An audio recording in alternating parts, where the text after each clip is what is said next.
Assalamu alaikum. My name is Hena Tarique, and I welcome you all in my segment of Talk with ChatGPT. This is a segment where we have a conversation with ChatGPT and discuss some common and uncommon topics and get our required answers and get suggestions and new information from ChatGPT.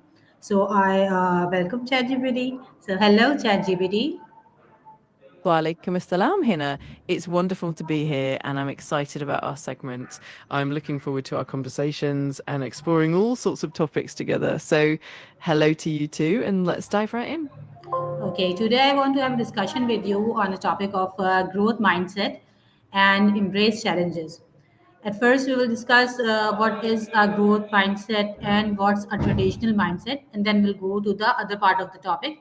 So, according to me, growth mindset is a mindset where you are ready to learn new things and adopt new things which are coming to your line. What do you say? What's your definition of a growth mindset? Absolutely, you've got the essence of it. A growth mindset, as coined by Carol Dweck, is essentially the belief that your abilities and intelligence can be developed over time through effort, learning, and persistence. It contrasts with a fixed mindset where people believe that their qualities are static and unchangeable. So, in short, a growth mindset is all about embracing challenges and seeing failures as opportunities to grow. So we are always ready to learn new things. Is it so?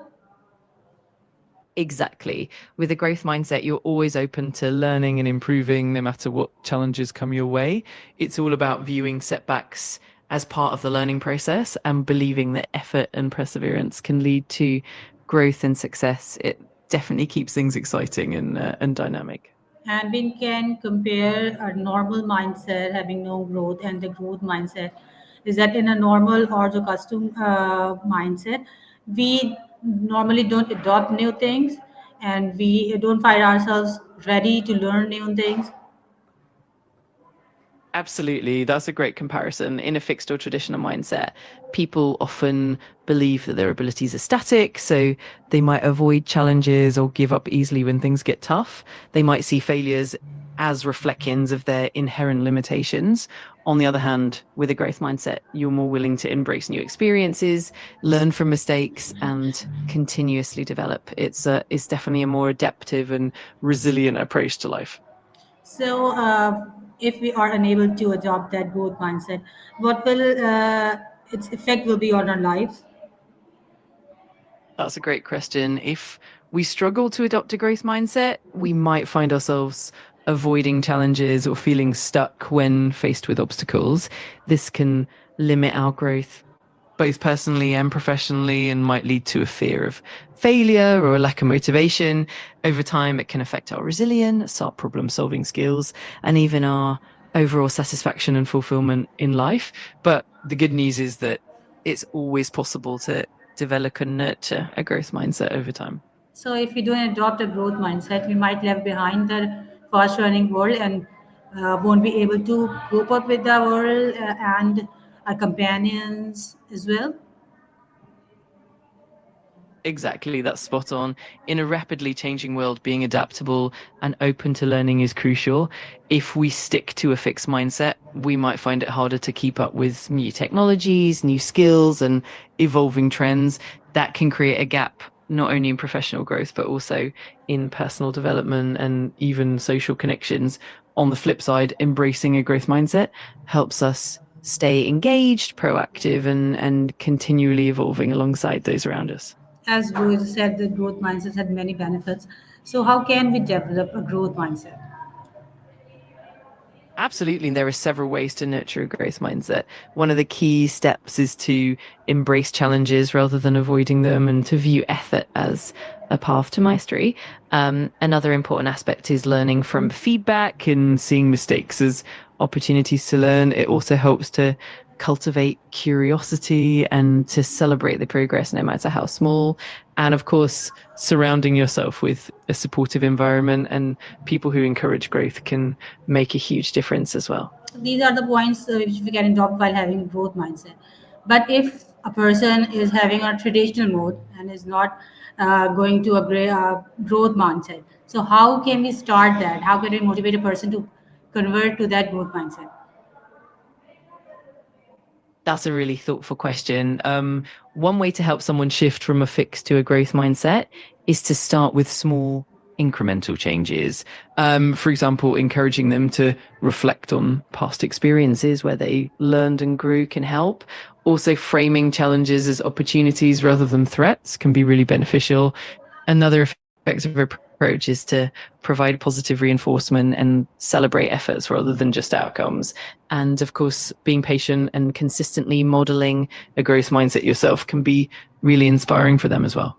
Additionally, we have to show them the benefits of the growth mindset. Absolutely. Highlighting those benefits is key. For instance, showing how a growth mindset can lead to greater resilience, more creativity, and better problem solving can be really motivating.